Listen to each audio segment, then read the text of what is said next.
And when it arose, it said that the disciples got scared and said, Master, Master, you carest not that we perish. And he said, where is your faith? And I said, it's amazing, y'all, when I looked at this, I tried to reason with this, is that Jesus and them landed on the other side. And as he was landed on the other side, he healed this man, y'all. Once he healed this man, he sent him back to his own house. Wow. And then they boarded the ship and went back. And once he arrived back, y'all, there in the text it says in 40 verse, Jesus returned and the people glad received him, for they were all waiting for him. And you know what I discovered, y'all? Jesus is not impressed with the crowd.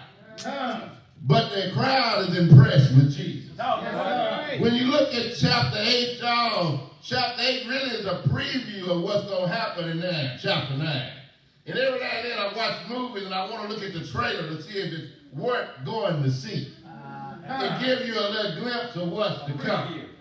So every now and then, y'all, Coach Martin, it may look hopeless or you may feel helpless when you look at your circumstances or situation. But I come out and let you know, just hold on to God's unchanging hand. Well, Jairus is helpless, y'all.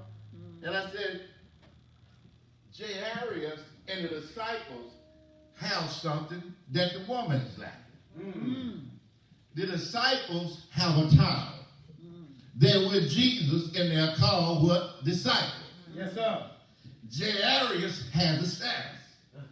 It says, there, behold, there came a man named Jairus, and he was a ruler of a synagogue. well, Yes, sir. That let me know Jairus has a name and Jairus has status. But when I look at the woman, y'all, she's just a woman. No name and no status. well, It tells the status of a helpless and a hopeless situation. When I looked at this, not only Jairus is a ruler, it has a name, y'all. It also shows something else to me. That disciples have something, Jairus has something, and the woman is also lacking in that. The disciples are with Jesus, signifying that they're part of Jesus' family. amen. Jairus has a daughter, which signifies he's a part of a family. Wow. But when you look at the woman, she's just a woman. Nothing attached. She has no family. She has no status. And she has no name. Helpless and hopeless. When you look at your circumstances and you look at the situation, there are some circumstances and situations in your life you look at and says helpless and it's hopeless. Helpless signifies there's nothing you can do about it. You've used up all your resources. You're trying to make it work out, but it's still ending up in a downward state. Says hopeless means dejected. Anytime you're in a dejected state, you're looking downward. Anytime you're helpless, you're looking downward. Well, Boy, I don't care how you look at it. You're looking downward in the circumstances, the situation look bleak. How can it work out in your favor? Helpless and hopeless. Y'all been toiled with something? Have made some tough decisions in your life? And the circumstances you look at, it seems helpless. The decision you made now, it looks hopeless. We didn't throw in the child and you saying, I don't know how it's going to work out, but I've done all I can do. But now you look at it as helpless, you're hopeless, but you're still saying, God, how can you work it out? But here, Jairus and the woman, y'all. I dealt with this for so many years, and I would only look at one text, but I wanted to show you how God brought this all together.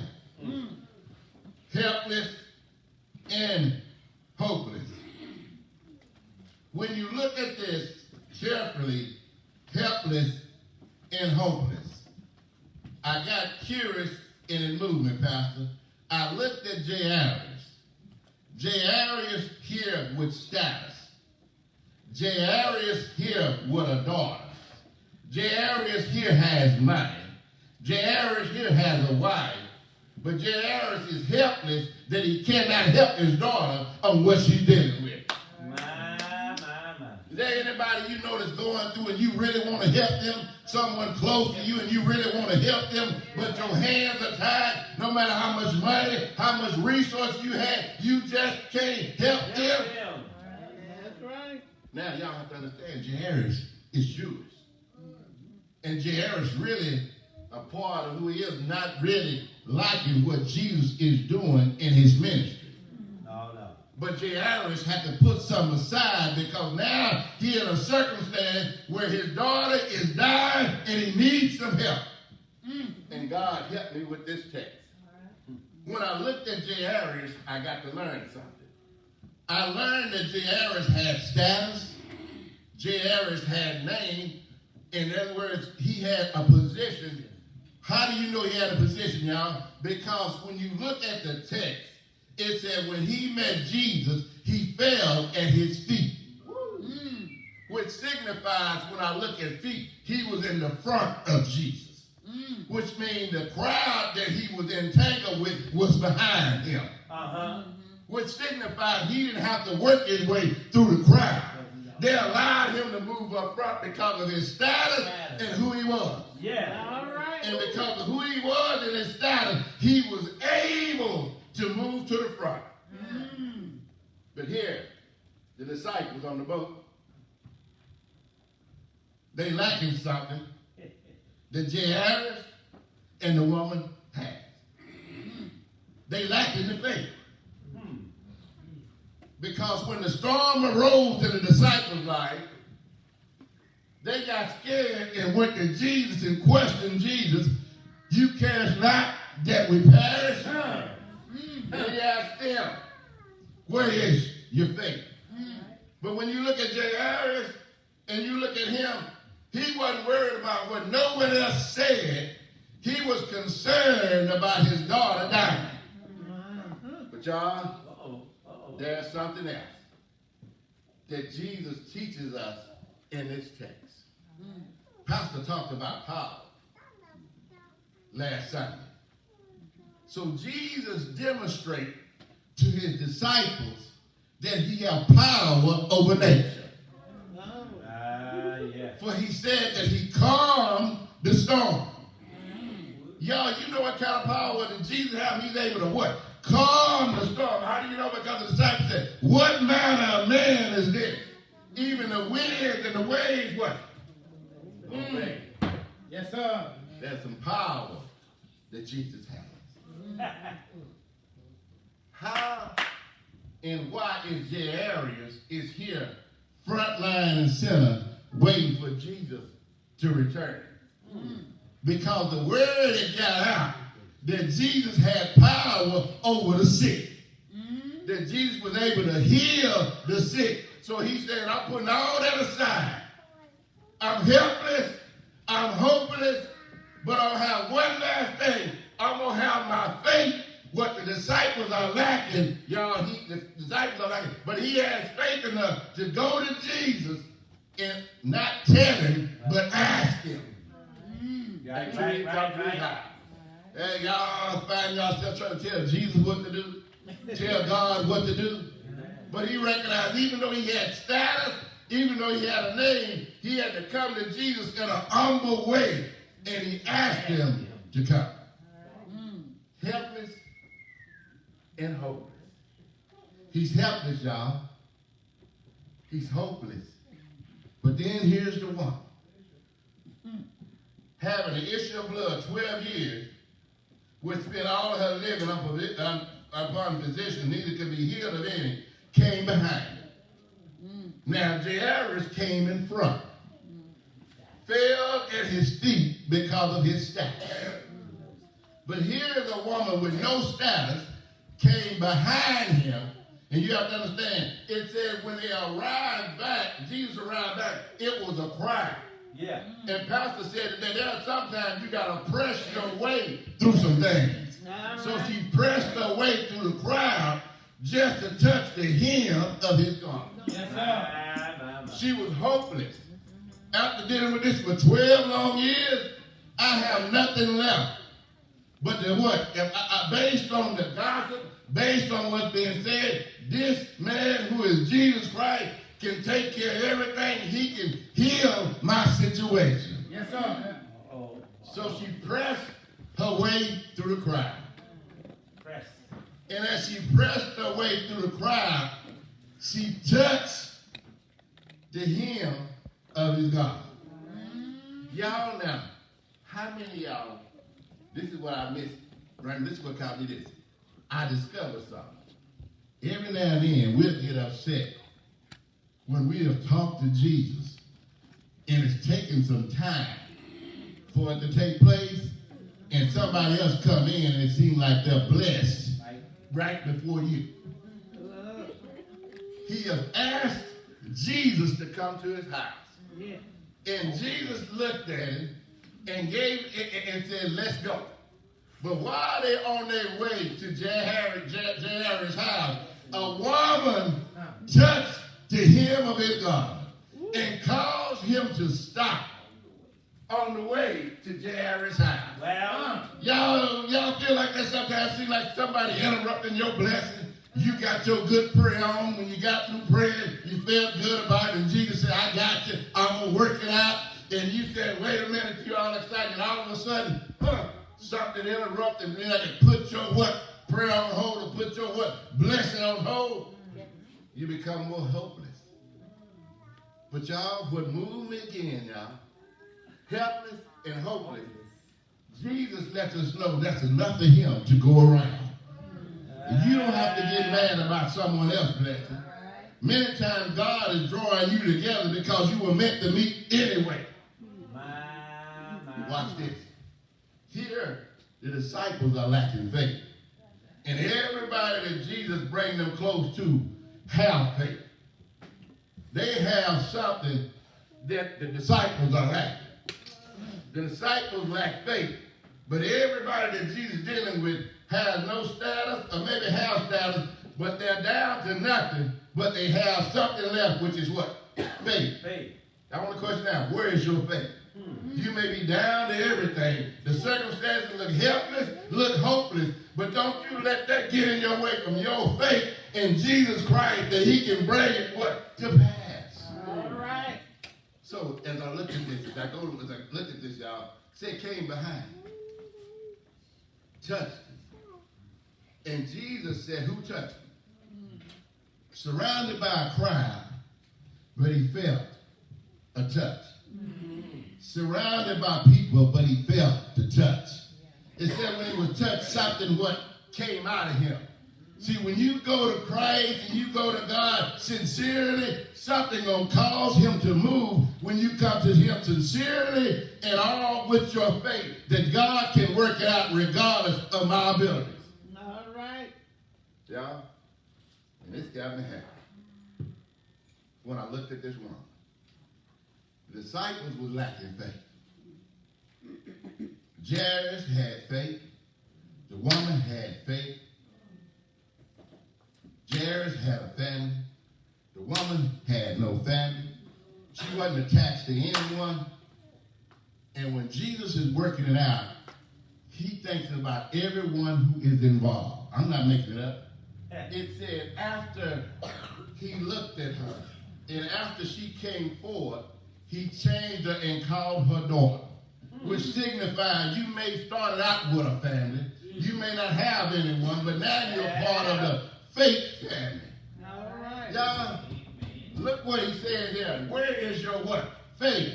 And he looked at his woman like you have no family, you may have no status, but let you know, because of your faith, you are now part of the faith family. You are now tied in with me, and that's all you need. So you're no longer just a woman, you are now being called daughter. Wow. Jairus, what caught my attention, was there on behalf of his daughter. Jesus had 12 disciples. But here, now, Jesus had pulled in a woman who had no status, no name, but she had the faith. And she allowed her to be of the faith family. Once that happened, y'all, he told her that faith had made you whole. Now, he didn't just stop with the woman. After he left the woman, he went on to Jairus' house And once he arrived at J. Harris' house, y'all, something else happened. You know what happened? There were some faithless people standing around because they got the word that his daughter had died. And so Jesus told them to move out. Because they laughed at Jesus when he said, move out, she's just asleep. So he said, y'all get out the way. Y'all can't come in. So he went in, and the Bible said that he said something, and she arrived, and what? Now she's what? Made what? Whole. Y'all, when I looked at the word, I told you 12 simply means what? Whole. Y'all, when I looked at this, everyone that had the faith was made what? Whole. And you wonder why you going through it. God is trying to make you what? Whole. He's trying to complete you that he may be glorified and get the praise. I understand you may look helpless. The circumstances may look helpless and it may look hopeless. But if you keep the faith in God's hand, God will work this out that everyone involved will be made whole. Amen. That's internal. And as I go to my seat, the Bible says it like this. And her parents were astonished, but he charged them that they should not tell no man what was done. Jesus showed us a preview of what was to come. Because he showed them that he had power over nature. He showed them that he had power over sickness. And he gave them a glimpse that he had power over death. Pastor Hop always reminds us, Jesus was always pointing to the cross. When you look at this, it's always pointing to Jesus going to the cross. He was showing them the power that he has. So your circumstances may look dead, but you serve a God who has power over a dead situation. You may be sick, but you serve a God who has power over sickness. Well, you look at circumstances, you're trying to wonder how it's going to work, and you got to serve a God who has power over the nature. Yes.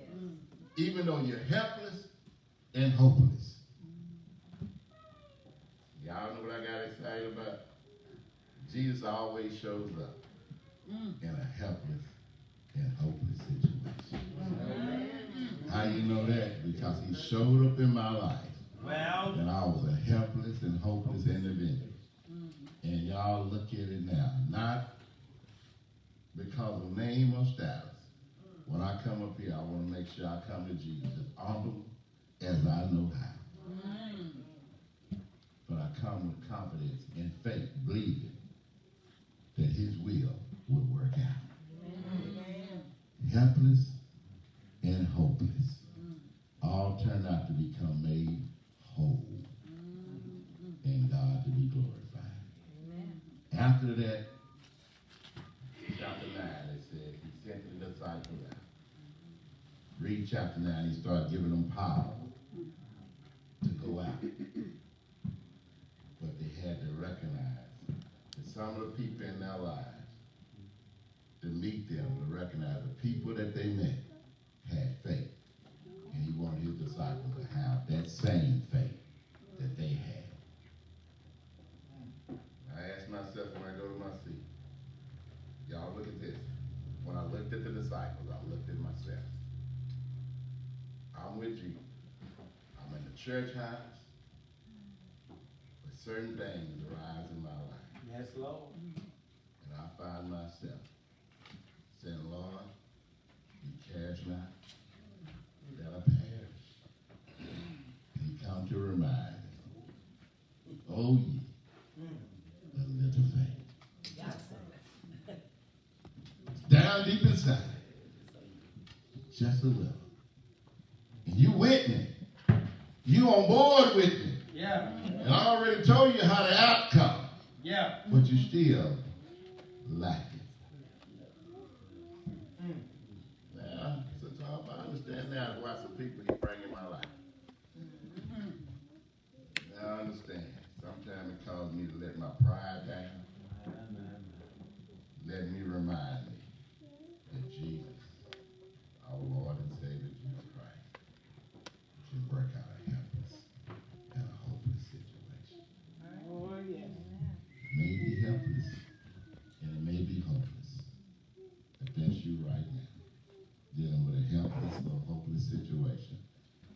carried to Jesus. How the faith of the woman who had been carrying this issue of blood for 12 long years. How the faith of Jairus, who everything was left, he had to went on behalf of his daughter. The woman was promoted. She was elevated by